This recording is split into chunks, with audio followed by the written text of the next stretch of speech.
This video shows how to set up a portal monitor and perform an operations check. Each portal monitor is packed in two cases. The base, controller, radiation check source, and power cords are in one box.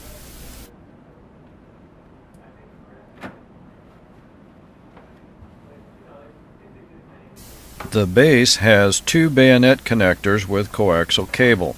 They will connect the sensors in the sides of the portal monitor to the controller.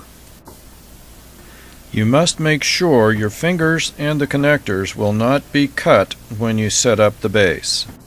This base required a little encouragement before it would lay flat. Support the loose ends of each portal monitor side when you remove them from the case to prevent damage to the hinge. Each side of the portal monitor has a bayonet connector at the bottom. Each side also has two latches to lock the halves together.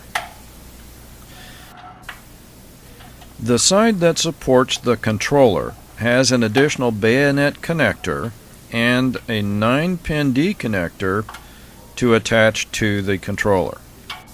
The bayonet mount at the bottom of each side must be facing toward a bayonet mount on the base. Make sure the coaxial cable and the bayonet connectors are out of the way when you slide each side onto the base. I didn't do a very good job supporting the free ends of this other side when I lifted it from the case. There is an additional finger cutting hazard created when unfolding and straightening each side. Be sure all fingers and wires are clear when you unfold the sides. Secure both latches. Point the bayonet mount towards the coaxial cable and bayonet connector on the base. Make sure the cable is out of the way when you slide the side onto the base.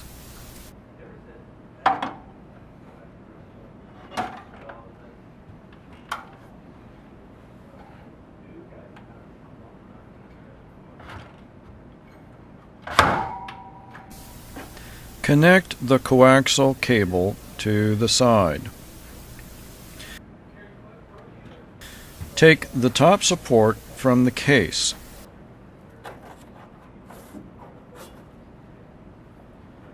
It has two holes on each end that will mate with two bolts on the top of each side.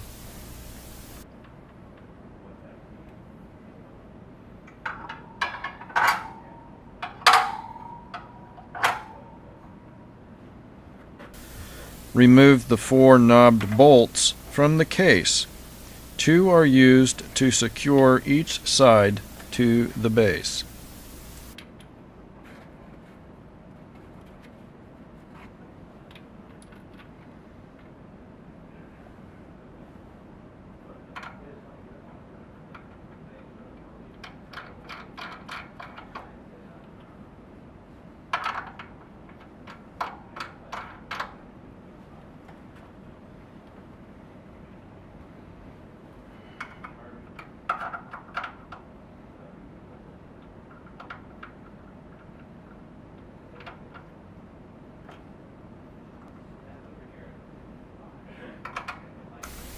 I wasn't really that jumpy. The bolts on this particular side weren't cooperating, and I cut out some of the extra time.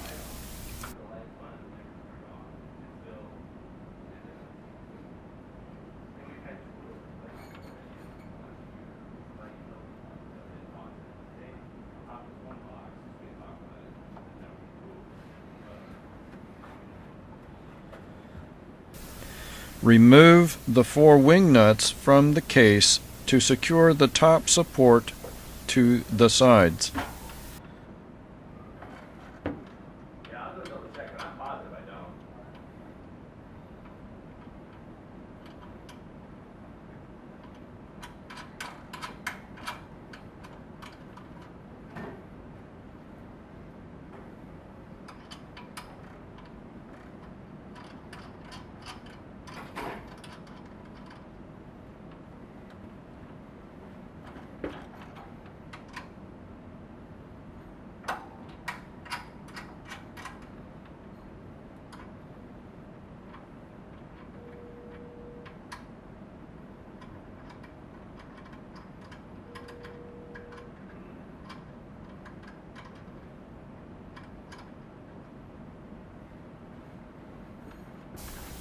Take out the controller.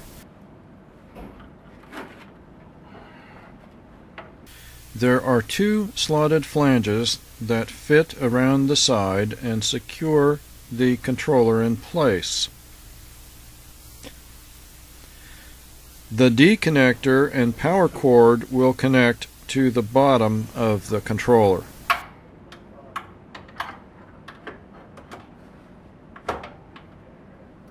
Connect the controller to the side with the short piece of coaxial cable and bayonet connectors. Next, attach the 9-pin D connector to the bottom of the controller.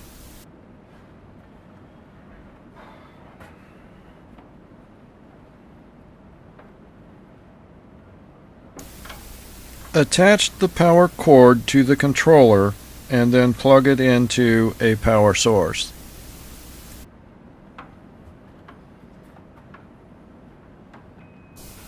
Get the radiation check source, a notepad, and something to write with. Turn on the controller and press the Start button twice to enter the scanning mode. Wait about 30 seconds for the background radiation count to stabilize. Write down the background reading. The background radiation count should be updating automatically about every 20 seconds. Hold the check source against the side at location A. The check source label should be against the side and the red dot should be pointed toward the center of the portal monitor. Block the beam between the sides to activate the controller. Wait for the controller to complete the count. It takes about 10 seconds. Write down the radiation count reading for location A. Repeat this process for locations B, C, and D.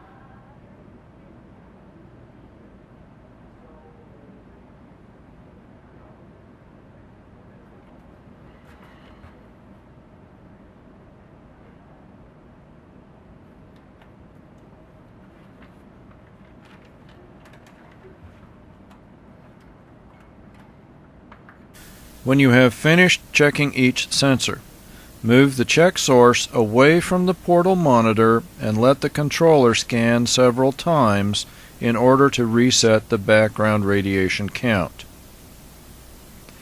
Then hold the check source centered in the portal monitor from side to side and from top to bottom. Cover the beam to activate the controller. The controller should alarm. If it does, it is ready to be used.